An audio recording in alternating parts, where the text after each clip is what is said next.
Ay! Ay, doktor Seyfi! Doktor!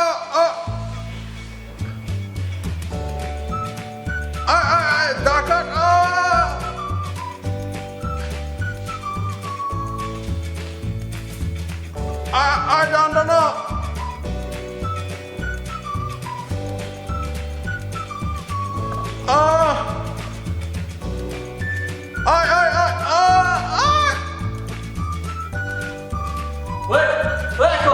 Kujova?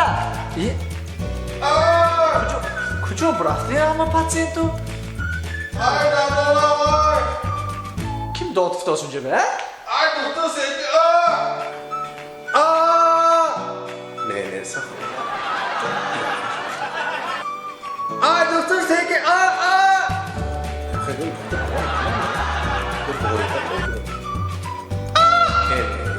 женский что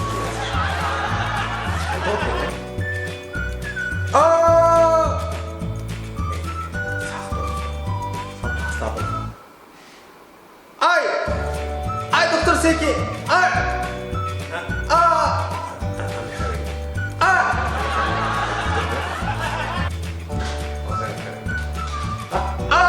Ay, doktor Seyfi! Ay, daka dando! Doktor oldu mu? Jimmy? Ne doktor? Şu nasıl? Kasala? Cebi dost diyorsun bek orada hamle tarzında.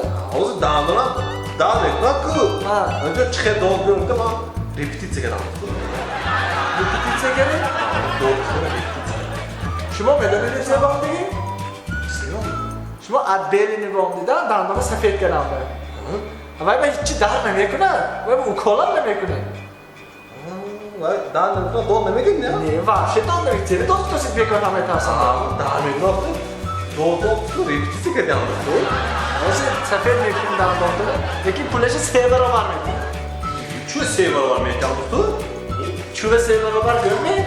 Sever. İşte doğru repetitsiya gerek gözü. Ve sevdim önce keser işteki dandonun nişanlı yaptı işte gör burar da mı? Aku priyo ya şuna bekliyorum. Anladın mı? Hatta ya bu benim yapacak. Okey, आगे बढ़ो.